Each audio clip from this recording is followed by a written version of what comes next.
All right, well, Martin, thank you for being with us today. Yeah, absolutely. So tell us a little bit about your background and what brought you to the point where you are with your own company, Gross-Wen Technologies. Yeah, so I grew up here in Iowa, southwest Iowa, Logan, Iowa, small town. Went to Iowa State University for my undergrad as well as my graduate work. So during my graduate work, I invented a technology with my major professor, Dr. Wen, and we ended up taking that technology and commercializing it, and that's where Gross-Wen Technologies was founded. So it's based on research that was done at Iowa State, and now our company is pursuing to commercialize it. So an easy place to get from initial invention to where the business is today? I'd say absolutely not. And I know that. Absolutely not. So if I just think about 7 years ago when we invented the technology, I think I met you at that time, and the infrastructure at Iowa State was not there for commercializing new technologies. So since then, the ag startup engines definitely played a role in advancing me as not just being a scientist engineer, but someone that knows how to run a business, but also the Iowa State Startup Factory, as well as it just seems like the ecosystem here at the university now is in a completely different place than when we started. Yeah, because if memory serves me right, it isn't that you started in a bad place, but your assumption was that you had a system that would yield very well in growing algae. Yep. But you would harvest that and make biofuels, which was one of many businesses looking to do that at that time. But that didn't turn out, did it? Yeah, so we invented the technology to try to grow algae as low of cost as we can. And like you mentioned, the reality is, or we started looking at it from biofuels, but the reality is biofuels are inexpensive and you couldn't make money using our system. So we really pivoted from trying to use our system just to grow algae to make money to using our system to treat wastewater, treat nitrogen and phosphorus from water. And then the algae is still produced, but it's just a value-added product. So that makes the economics completely different than just trying to produce something to make biofuels out of. So is there a particular moment that you can point to when the insight came, okay, we can grow algae relatively low cost, not low cost enough to be in biofuels, but it can actually be a really efficient system for cleaning wastewater? Right. Yeah, there's one instance I can point to. So I was at the Algae Biomass Summit. Gosh, I'm trying to think about where it was. I think it was in Denver, Colorado, and this is when 500 algae researchers get together and talk about their innovation. And while I was algae people dancing on the tables. It's a wild time. It is. But when I was at this, I was presenting our technology, which was really like, hey, we can grow algae really efficiently. And I met two fellows from the city of Chicago that was looking to use algae to clean wastewater, something that we really hadn't looked into at that point. Well, they looked at our technology and they really liked it. And what they were doing was they were looking throughout the world for an algae system that could be used in Chicago. And the cool thing is they selected our system out of all the ones that they saw. So at that point, we're like, well, the world leader in wastewater treatment is selecting our system to use algae. We better take this seriously. So that was our big pivot. If they believe in it, maybe you should too. Yeah, exactly. So that kind of taken us down the road that we've gone down the last probably 4.5 years now, really focusing on adapting our system to clean water. So of course it's impossible to go back in time and ask questions like how might have it turned out had I not went to that conference, but by going to the conference, and not just going to the conference, but by meeting these folks from Chicago, led to an idea that was different, led to a project with the city of Chicago that's been transformational for you. Sure. Yeah, it's interesting to think if that conversation didn't exist, I would, who knows where we would have got this information, but it's very likely we wouldn't be sitting here right now. Another background story about myself is that when I graduated with my PhD, I got an offer with a really good company to go into industry. Well, I think I probably would have taken that offer if this opportunity with Gross-Wen wasn't in place. So it's kind of interesting to look back on these pivot moments. Yeah, so you didn't do Gross-Wen because you didn't have a lack of alternatives, but it was a choice. So as you think back about that choice, and of course now you can look at it and say it's turned out pretty well, but up front, the uncertainty had to be really significant. I mean, how did you and your wife, how did you think about those opportunities and weigh the pros and the cons? Because this is a big deal for everybody starting a business. Yeah, well, I grew up in an entrepreneurial family. My wife very much did not. So I was accustomed to the risk and interested in taking this step. Ken. She was maybe not so much. So we ended up coming to the conclusion that there's just an opportunity here. If not now, then when? And like you said, it's turned out pretty well so far. So good decision at that point. Well, good for you. So 2018 was a big year for Gross-Wen, and 2019 might even be a bigger year. But what are some of the important things that have happened in the last 12 to 18 months for the company? Yeah. So there's three large points that happened in 2018. The first is that we finalized our seed investment. So we raised $2 million to really take our technology and get it out there. Mm-hmm. So kind of take out the last bugs out of the commercial system, but also market it and get in front of our customers, mm-hmm. and hire some key people. So we raised the investment. We also got Iowa DNR regulatory approval. So before we could even sell a technology, you need to get this approval in the state of Iowa from Iowa DNR. So we got that approval in May. Okay. And then the third piece is that we have our first commercial sale. So this will be in Slater, Iowa. Mm-hmm. So our goal all along was to deploy the system in Iowa first, and we're happy that we're able to do that. Well, what a contrast. So you've had this pilot project running with the city of Chicago, one of the biggest metropolitan areas in the country. Big, aggressive water utility that spends on research and development projects like you're engaged. Mm-hmm. And then Slater. Yeah. So a small community. Sure.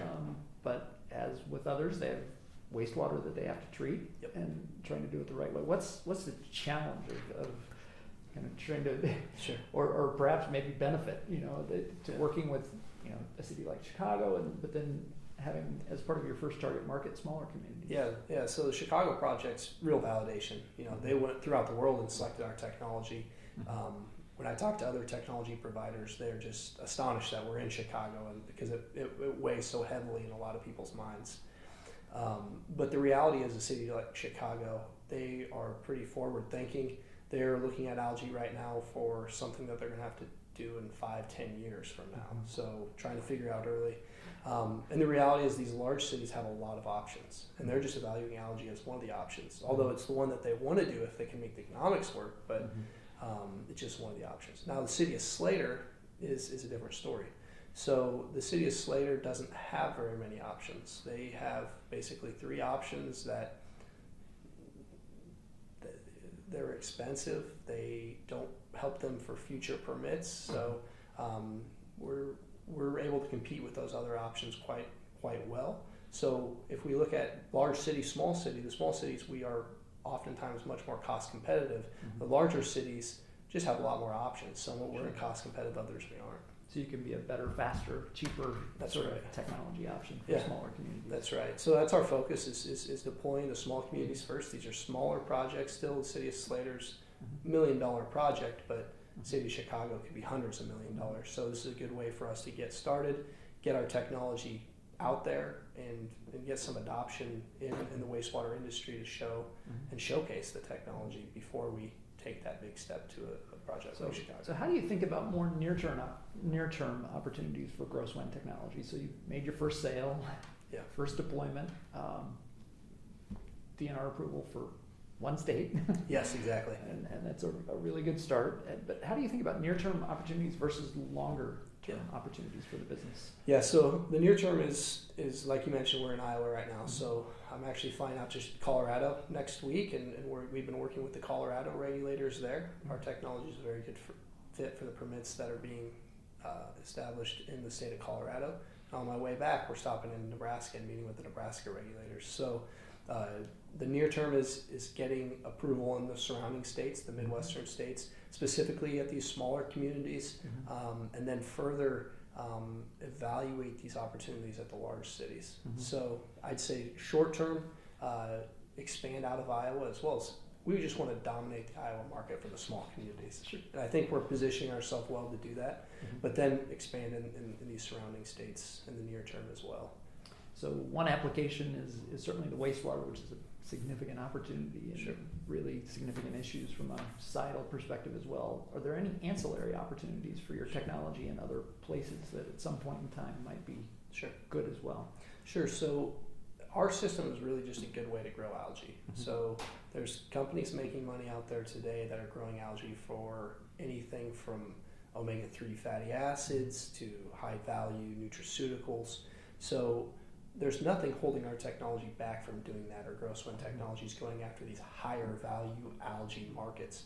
And we are spending some time on that, although we're trying to focus on wastewater now, not to get too sidetracked. But we have been working on a project where we're creating an algae biomass that's high in micronutrients. So the nutrient that we're focusing on is selenium. Mm-hmm.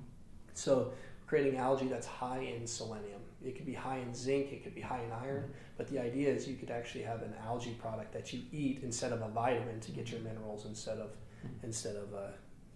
just eating like a selenium salt or something. Mm-hmm. So getting DNR approval, a significant obstacle to overcome. Are there any other obstacles or challenges as you think about growing the business and moving your technology into the world? Yeah, I think the challenge is just the unknown of, we're deploying our technology right now. So biologically, we're comfortable with it. Mechanically, we know that we partnered with Dorfer Companies, which is a well-known manufacturing firm that's going to figure out the mechanics of it, if there's anything. But just what if there is something? This piece of equipment needs to last 20 years and be able to be serviceable over those 20 years. So I think that's the big concern right now. Just not because I'm not confident we get through it, but I just want to make sure that when you build things that are new, inevitably you're going to find out what doesn't work well. That's right. And hardware is called hardware because it's hard. Yeah, right. For sure. So, Martin, you're a successful entrepreneurial person, but in the process of building the company, I know you have mentors and others that you've met who've been really high-impact, successful entrepreneurs. As you observe some of those other fellow entrepreneurs and how they've been successful, are there any common characteristics, skills, or behaviors that you really admire and try to emulate or imitate? Yeah, certainly. And I thought the question was going to go, is there any common thread between all of these? Okay. And actually I'd say no. I think that there's so many different ways to be successful and so many different personalities that I've encountered that, no matter what your personality type is, you probably have to be available. You have to be able to accept some risk, I think, to be an entrepreneur, but there's so many different styles of doing it. So I guess none really jumps out to me right now. Okay. I think part of being a successful entrepreneur too is about overcoming challenges. And can you think of any specific challenges that you've had to overcome with Gross-Wen? And Sure. As you think back about that, what was it that helped you sort of overcome it? Of course, there's just raw persistence, which I'm sure you've got, but were there any tools, tricks, or things that you learned through that process of overcoming challenges? Yeah, so two come to mind. One is we weren't sure if we're going to get a patent issued. So at a certain point, our patent attorney said, well, that's not looking good. We'd give you like 10% chance. And, we again persevered through it, kept pushing and not giving up on it. And that 10% chance soon jumped to 90% chance. And now we have 2 patents issued on our technology. So that's great. I'd say persistence is probably the key. And the other areas of Iowa DNR. So we worked with Iowa DNR to try to get regulatory approval for about 1.5 years. Mm-hmm. And we didn't get approval until we really went and talked to the industry experts. And I wish we would have done that right away. If you don't try to fit a square peg into a round hole. And we were coming at it from an academic standpoint saying, hey, we publish research papers on this topic. It treats the water. But they're coming at it at a completely different standpoint, a regulatory and like making sure that the cities don't do something that they don't, really regret. So, I'd say persistence, and then just use those mentors, use the industry experts, and not be afraid to use them early on versus wait till. Yeah, probably the distance between an academic paper and somebody who's thinking about the responsibility of the wastewater that we put back into Iowa streams. Probably some distance there. There is just a different way of thinking, and now my mind's like turned the way that they think, and that'll make these other states' regulatory approval much simpler, I think. Another part of being entrepreneurial is about making deals. Sure. Are there any deals that you've gotten done that really stick out for you as being important, interesting, perilous, or whatever? Yeah, so I think whenever you raise investment, I think that those are always an interesting situations, and if you look back on them, I have pride on when we raised our angel investment. So that was more than just like the money for us. We were able to get David Furbush a part of our team, which was critical for us. Me at that time as a scientist engineer, I was like, we had a business person that really understood how to be successful. So I'd say raising the investments are good deals. The one that's more recent is we landing the city of Slater. Huh? Yeah, so the city of Slater was our first sale, and if you are someone spending millions of dollars, there's concern about is this thing actually going to work? Because I've never seen it work before. So I take pride in our team really coming together and answering all those questions and alleviating the concerns with creating that sale. In my experience, an entrepreneur never forgets their first customer. Yeah. So Slater will forever be a pleasant memory for you, I hope. Absolutely. and I'm sure that'll be the case. Well, what's some of the productive ways that you gather insights? Is it through meeting people, books, media, podcasts, conferences? Obviously, you've already described as being a big deal, but if you could describe some of the really valuable ways that you gather insights for some of the folks that are watching this video, what would those be? Yeah, I think just finding that subject matter experts. I like to talk to people. I'll sit in on a presentation. I'm not much of a book reader, but just finding the person that has the information. And well, we're in Iowa, so everyone's going to talk to you for the most part. So just going and having the conversations and learning from the people who've been through it before. That's great. Well, just some quick fire questions to finish up here. I'm going to ask you what your earliest memory of agriculture is, but I'm laughing to myself because when we first had you, Martin, in front of our investor group for the Ag Startup Engine, a question would come up about, well, we really like Martin, we like Gross-Wen Technologies, but is this really agriculture? Which was a surprising question from my perspective, because I was like, algae's green and it's agriculture. Of course it is. And the other cool thing from my perspective is that it's an agricultural technology solving larger problems, which I think is really compelling. But do you have a first memory of agriculture? Yeah, well, at least the recent Farm Bill calls algae out as an agricultural product fantastic. now. So that's that problem's solved. Now we're there. You're officially a part of the club. Yeah, we're ag for sure now. I'd say the first memory that I have is at our family farm. So my uncle runs the family farm, and I'd go there every summer for weeks just to help him around the farm. And man, I remember the first time power washing a hog barn. It's like that thing. For some reason, that smell and situation stood out to me. So you got the good jobs. They part of the acclimation project. Do you have a memory of the first money that you made? So again, my dad's entrepreneurial, so he always set us off on some odd jobs. So one of the companies he owned was a car wash in our small town. So I remember he would give us money if we were able to sell like a corporate card or something. So as a young guy, I would always say, well, you guys want to get a car wash card? And then if we got one, he'd give us a cut off the card sales. So you started on commissions very early. Yeah, commissions is a way to motivate for sure. Yeah. Who've been some of the most influential people in your career so far? Yeah, I think two stand out. So one is Dave Furbush, I already mentioned, is one of our angel investors, but also my partner in founding GWT, which is Dr. Gross-Wen. I think back on myself as I started as a graduate student, and he has this way of just letting you go out and either succeed or fail, and if you fail, then he's going to step in.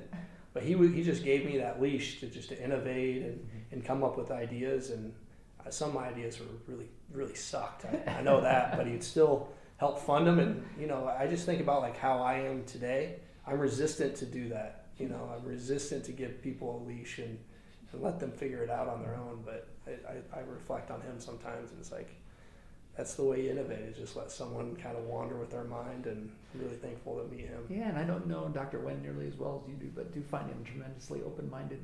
He's also from China. Yeah. You're from the United States. Do you think there was any sort of cultural cross-fertilization that occurred between you two as well? Oh, for sure. So so I was the only one from the United States in our lab for the longest time. So I worked with primarily Chinese, and not that there's it's just a different way of thinking at times, and just because your backgrounds of growing up, and I really respect for, you know, the route that all those students and him took to get in the spot that they are today, and I think that motivated me to work harder than what I would have, because I know the path that they went through to get to Iowa State and be in the spot that they are. And I feel somewhat fortunate because I grew up here, and it was easy for me to get in that spot. So I think that definitely motivated. Yeah, I think meeting immigrants, you know, just learning a different language from what they grew up with, coming to a new place, you have to have a lot of respect for that. Oh yeah, like going and sitting in some of those classes and not knowing English is your first language, it'd be tough. Yeah. So our end product in agriculture is food, Yeah. even if we start with algae and other things like that. So what's your favorite food or meal experience that you can think of? Oh, I'm an oysters guy. So if I'm Really? ever on the coast, I go out and get some oysters. My wife and I, that's one of our favorite things to do. So surprisingly, Des Moines has some good oyster places. So Yeah, they do. it's not a complete island in that sense. So Great. Well, thanks for being with us today. No Thanks problem. for everything that you do. I appreciate it. Thanks for the Okay. time. All right.